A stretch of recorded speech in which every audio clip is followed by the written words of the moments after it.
Hello everyone, Ashok powerful channel में आप सबका वेलकम है। चलिए आज 10 क्लास का मैथ के बारे में देखेंगे, जो आपका एक्सरसाइज 6.4 का क्वेश्चन नंबर 7 को लिया गया है। जो एग्जाम के दृष्टिकोण से जेक बोर्ड का जो फाइनल एग्जाम होता है उसके दृष्टिकोण से यह वाला question two most important question है। ठीक है, चलिए इसको पढ़ते हैं, समझेंगे, फिर उसको बनाने की कोशिश करेंगे। ठीक है, सबसे पहले क्या दिया, सिद्ध कीजिए कि एक वर्ग। सबसे पहले आप एक वर्ग बना लीजिए। चलिए सबसे पहले एक वर्ग बना लेते हैं, उसके बाद वर्ग का नाम भी दे देंगे। ठीक है, ये एक वर्ग है ABCD। आगे देखिए, सिद्ध कीजिए कि एक वर्ग की किसी भुजा पर बनाए गए समबाहु त्रिभुज का क्षेत्रफल। मतलब किसी भी भुजा में आप ले सकते हैं, AB भुजा में भी ले सकते हैं, BC में भी ले सकते हैं, CD में भी ले सकते हैं, AD में भी ले सकते हैं। किसी भी भुजा में आप एक समबाहु त्रिभुज बना दीजिए। ये जितना सेंटीमीटर है, ये भुजा जितना सेंटीमीटर है उतना ही सेंटीमीटर का एक समबाहु त्रिभुज बना दीजिए। ठीक है, इसका नाम दे देते हैं E। ठीक है, आगे त्रिभुज के किसी वर्ग के भुजा पर बनाए गए समबाहु त्रिभुज। देखिए ये जो है एक वर्ग के भुजा पर बनाए गए समबाहु त्रिभुज का क्षेत्रफल। ठीक है, उसी वर्ग के एक विकर्ण, इसका विकर्ण का बात करेंगे तो चलिए ये आपका BD क्या है, BD आपका विकर्ण है। यानी ABCD वर्ग का BD क्या है, आपका विकर्ण है। और इस विकर्ण पर भी एक समबाहु त्रिभुज बनाया जा रहा है। इसमें भी क्या बनाया जा रहा है, एक समबाहु त्रिभुज। ठीक है, इसमें भी एक समबाहु त्रिभुज बनाया जा रहा है। ठीक है, इसका F नाम दे दीजिए। इसका क्या नाम दे दिए, F। ठीक है, तो आपसे क्वेश्चन में एक विकर्ण पर बनाए गए समबाहु त्रिभुज का क्षेत्रफल आधा होता है। ये जो होता है विकर्ण पर जो भी हम समबाहु त्रिभुज बनाए उसका क्षेत्रफल इनका क्षेत्रफल से कितना होना चाहिए, आधा होना चाहिए। सपोज यदि ये त्रिभुज BCE का क्षेत्रफल 10 सेंटीमीटर इसके रहे, तो ये एरिया त्रिभुज BDF का क्षेत्रफल उसका आधा होना चाहिए, 5 सेंटीमीटर इसके होना चाहिए। ठीक है, चलिए सबसे पहले इसको मान लेते, बनाने की शुरू करते हैं प्रमाण। ठीक है, सबसे पहले क्या करेंगे ना, इसको कुछ मान लेंगे। ठीक है, हम आपका क्वेश्चन में तो साफ साफ बोल दिया है कि ABCD क्या है, एक वर्ग है। ठीक है, तो चलिए मान लिया कि ABCD एक वर्ग है। हम खुद से मान लिए कि ABCD क्या है, एक वर्ग है। ठीक है, वर्ग है। AB बराबर BC बराबर CD बराबर AD इक्वल टू A मान रहे हैं। हम जो है ना ये भुजा का जो दूरी है उसको क्या माने, A। मतलब AB बराबर BC बराबर CD बराबर AD, इसका जो डिस्टेंस है उसको क्या माने। और आप लोग पढ़ चुके हैं कि वर्ग की सभी भुजाएं आपस में क्या होती है, बराबर होती है। आगे वर्ग के भुजा, वर्ग के भुजा पर बनाया गया समबाहु त्रिभुज CBE है। देखिए ये जो वर्ग पर बनाए गए समबाहु त्रिभुज, वर्ग के भुजा ये है, BC क्या है, इसका भुजा है। और इसके भुजा पर कौन सा त्रिभुज बना है, समबाहु त्रिभुज BCE। ठीक है, या फिर आप बोलिए CBE।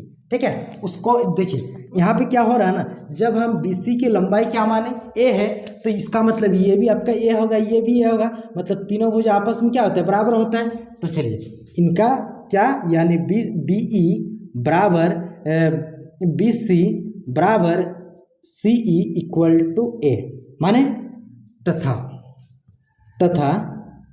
वर्ग के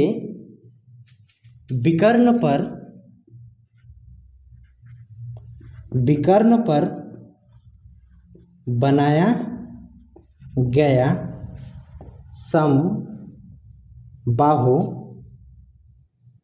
त्रिभुज BDF है। ठीक है, तथा वर्ग का जो विकर्ण पर बनाए गए समबाहु त्रिभुज क्या है, BDF। ठीक है, चलिए अब याद कीजिए, आपको पता है कि वर्ग के प्रत्येक कोण कितना होता है, वर्ग का जो प्रत्येक कोण होता है, वर्ग का प्रत्येक कोण कितना डिग्री करके होता है, 90 डिग्री। यानी अगर हम यहाँ पे बात करेंगे त्रिभुज ADB में ये वाला त्रिभुज में अगर बात करेंगे तो आप थोड़ा सा देख लीजिए, ये वाला कोण कितना डिग्री, ए डी बी, मतलब ये वाला त्रिभुज में बात करें तो ये वाला कोण कितना डिग्री है, 90 डिग्री है, यानी कोण ए इक्वल टू आपका 90 डिग्री दिए। जब ये 90 डिग्री है इसका मतलब ये लंब है, ये आपका आधार है और ये आपका क्या है, कर्ण है। तो यानी बी डी का लंबाई हम आसानी से निकाल सकते हैं, यानी बी डी इक्वल टू बराबर आपका कर्ण इक्वल टू क्या होता है, रूट अंडर लंब स्क्वायर प्लस आधार स्क्वायर, यानी ए बी का square plus B D, A B का स्क्वायर प्लस ए डी का स्क्वायर, यानी ए बी का स्क्वायर प्लस ए डी का स्क्वायर। अगर बात करेंगे तो ए बी आपके पास कितना दिया है, ए, यानी ए का स्क्वायर प्लस ए डी आपका कितना दिया है, ए का स्क्वायर, ठीक है। ए दिया है तो उसका स्क्वायर लगा देंगे तो ए स्क्वायर हो जाएगा, और ए डी भी आपका क्या दिया, ए दिया है तो उसका होल स्क्वायर कर देंगे तो ए स्क्वायर हो जाएगा। इन दोनों को अगर हम जोड़ेंगे ए स्क्वायर प्लस ए स्क्वायर तो आपका क्या हो जाएगा, रूट टू ए स्क्वायर। और हम पढ़ चुके हैं कि ए स्क्वायर का मतलब रूट का मतलब क्या होता है, दो चीज़ में से एक चीज़ बाहर आता है। रूट का मतलब क्या होता है, दो चीज़ में से एक चीज़ बाहर आता है। तो अगर ये ए को हम लिखेंगे रूट टू इंटू ए को लिखेंगे तो ए इंटू ए लिख सकते हैं ना। और आपको पता है कि दो चीज़ में से एक चीज़ कहाँ आता है, बाहर आता है, यानी बी डी यानी विकर्ण इक्वल टू 2 टू ए में से 1 टू ये बाहर आई है और ये रूट टू रूट के अंदर ही रही है। यानी आपको फाइनली मान मिल गया कि ये जो विकर्ण निकला आपका ए रूट 2 निकला, यानी ये भी आपका कितना होगा, ए रूट 2 होगा, और ये भी आपका कितना होगा, ए रूट 2 होगा, ठीक है। तो आपका क्वेश्चन में क्या बोला है, वर्ग के विकर्ण पर बनाए गए समबाहु त्रिभुज का क्षेत्रफल, इनके भुजा पर बनाए गए समबाहु त्रिभुज का क्षेत्रफल का कितना होना चाहिए, आधा होना चाहिए। चलिए इसको आपको प्रूव्ड करके दिखाना पड़ेगा, ठीक है। यानी आप area of B D F बराबर, मतलब ये आधा होना चाहिए, ये इनका क्षेत्रफल क्या होना चाहिए, इनका क्षेत्रफल आधा होना चाहिए, ठीक है, बराबर एरिया ऑफ आपका बी सी ई, मतलब देख लीजिए, यानी आधा होना चाहिए।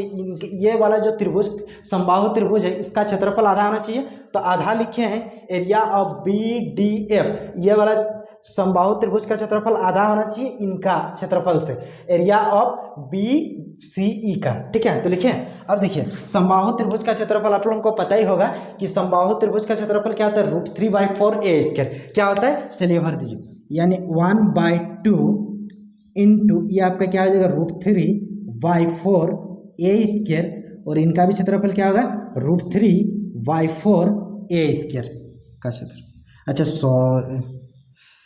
का क्षेत्र √3/4 ए स्क्वायर, ठीक है। चलिए यहाँ पे ए लिख देते हैं, ए का स्क्वायर, ठीक है। ये दोनों का ए अलग अलग है, इसका अगर भुजा देखेंगे तो ए है, इनका जो भुजा है बी डी क्या है, ए √2 है, यानी ये ए स्क्वायर की जगह क्या भरेंगे, ए √2 भरेंगे। चलिए आगे बनाते हैं इसको,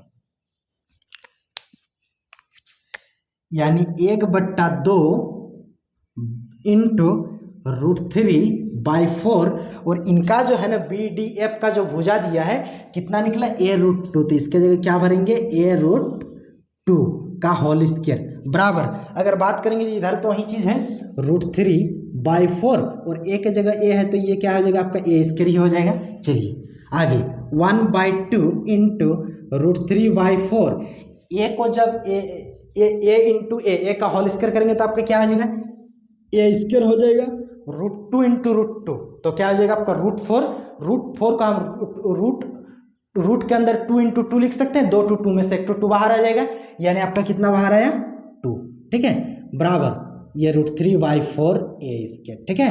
यानी ये वाला 2 और ये वाला 2 दोनों 2 आपस में क्या हो गया, कट गया। अब बचा आपके पास क्या, √3/4 ए स्क्वायर बराबर √3/4 ए स्क्वायर। तो यही चीज़ आपका क्वेश्चन में प्रूव्ड करने के लिए बोला गया था कि उसका आधा होता है क्षेत्रफल, आप प्रूव्ड करके दिखाइए। बी डी एफ का क्षेत्रफल जो होगा आधा होना चाहिए त्रिभुज बी सी एफ का क्षेत्रफल का, ठीक है। तो यही चीज़ आपका क्वेश्चन में प्रूव्ड करने के लिए कहा गया था, ठीक है। ये वाला क्वेश्चन तो आपका एग्जाम के दृष्टिकोण से सबसे ज़्यादा इंपॉर्टेंट है। आई होप हमको लग रहा है कि आप इस क्वेश्चन का आंसर पूरा समझ में आ गया होगा। अगर आप चाहते हैं इसका स्क्रीनशॉट लेने के लिए चाहते हैं तो आप ले लीजिए स्क्रीनशॉट, अदरवाइज हम इसको डिस्क्रिप्शन के लिंक में डाल दूंगा, वहाँ से भी आप आसानी से इसको डाउनलोड कर सकते हैं, स्टडी कर सकते हैं और एक अच्छा खासा नंबर ला सकते हैं। थैंक यू, जय हिंद।